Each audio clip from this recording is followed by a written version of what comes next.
Kia ora, I'm Michael Simmons, and this is the second video of Extra Tips on Learning Task 4. In the first video, we looked at selecting evidence. If you haven't seen that video yet, then I recommend starting there. It can be found above this video on the Moodle page for Learning Task 4. In this video, we'll focus on mapping your evidence into the matrix, the how statements, and the self-evaluation section. Let's start with mapping evidence. Once you have begun the process of selecting evidence, you can start to map the evidence into the matrix. To demonstrate how to do this, I've created a fictional learner, Taylor Spritz, who is the marketing manager for flavoured water company, Throff and Frizz. Let's look at three pieces of evidence Taylor has.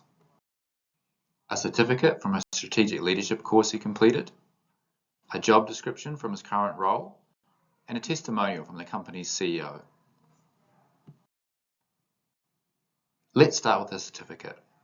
It's a strategic leadership course, so without too much thinking or debate, we can map this across the Strategic Thinking GPO.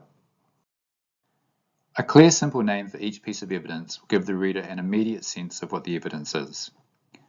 I would name this Strategic Leadership course, and then in brackets write Appendix X. I recommend labelling all pieces as X for now, or leave them unlabelled until the end of the portfolio building process. This will save you a lot of work relabeling if changes are needed to the order of your appendices later. Depending on what the Strategic Leadership course covered, Taylor might also consider mapping this against other GPOs, such as Specialised Knowledge, Technical and Professional Skills, and perhaps the GPO that covers ethics, social responsibility, and sustainability. The course can probably also be used as evidence for lead and manage teams to achieve organisational objectives. There might be other GPOs Taylor looks back on and decides the Strategic Leadership course is relevant to, and he can continue refining these with his facilitator until he submits his portfolio. But for now, that is a good start. Now let's have a look at Taylor's job description. I believe job descriptions are good pieces of evidence, as they demonstrate the tasks and responsibilities an organisation has employed you to do. The what you'll do section in this job description is where the gold is for me. Let's start with this first point around leading executive campaigns. The first thing Taylor needs to do is to give this a clear label. Job description, marketing manager for Throff and Frizz works well, and then add Appendix X to the end. I would like to learn more about these campaigns, but for a start, I would map the job description against the GPO that covers specialised knowledge, technical skills relevant to applied management, and probably the strategic, critical thinking, decision-making, and problem-solving GPO. I would also add the job description to the GPO that covers working collaboratively in diverse cultural contexts, and also the GPO around leading and managing teams to achieve organisational objectives. I would then move to the next points in the job description.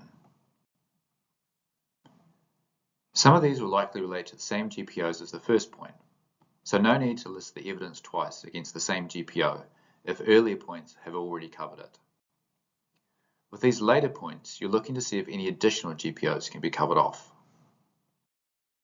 I would then repeat this process for the testimonial from the CEO, giving it a clear name and then picking out the key points that relate to the GPOs and then mapping them into the matrix.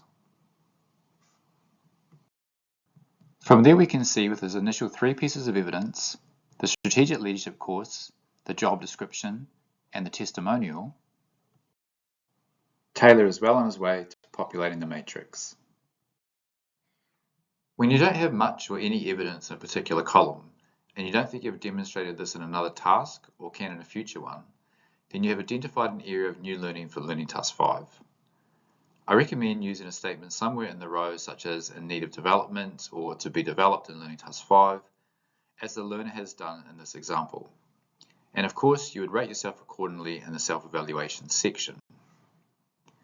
Your facilitator is an important sounding board for clarifying areas of new learning for Learning Task 5, so ensure you have a discussion with them when deciding what gaps in the graduate profile need filled. When you have decided on areas of new learning, then make them explicit by detailing them in the final row of the matrix. Let's turn our attention to the how statements now. I think these are really important because they provide a short, sharp overview of how you apply each GPO in your management practice. A few tips here. Focus on trying to ensure your statements are relevant to the GPO and accurately reflect your practice. Again, you need to know the GPO well to ensure your statements are relevant. Keep the house statement short, sharp, and concise. The maximum is 50 words. Make sure you focus on how, not what. Focusing on I verb sentence structures, for example, I plan, I organize, I coordinate, is a good way to keep you focused on the how. Consistency is key. If you have referred to a management style, management strengths, tools or resources you use in another task, then the how statements are an opportunity to reinforce those claims by providing more detail on how you use them. Being consistent by making connections with other areas of your portfolio will add strength and authenticity to your work. A couple of tips on the final column, the self-evaluation. You'll end up with one rating in each cell by deleting all those that you deem don't apply, as per the example I've shown earlier.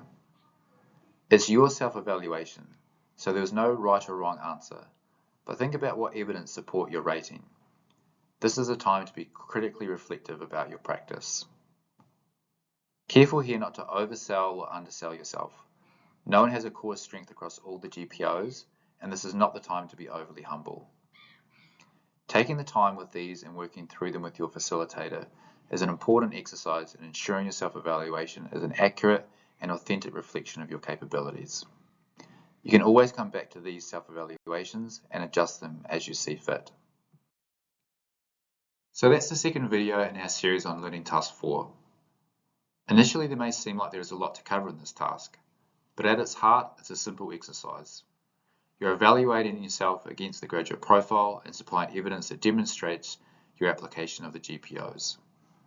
Keep the principles of curation and conciseness in mind. Choose the evidence you're most proud of and that best demonstrates your management capabilities. Include enough to show the breadth of your career, but not too much that the matrix is cluttered. Ensure the house statements are relevant to the GPOs and are consistent with the other areas of your portfolio, and that your self-evaluation is supported by evidence. When done well, the matrix can become the backbone of your portfolio, reinforcing the claims you're making about your practice and linking to naturally occurring evidence in the appendix section.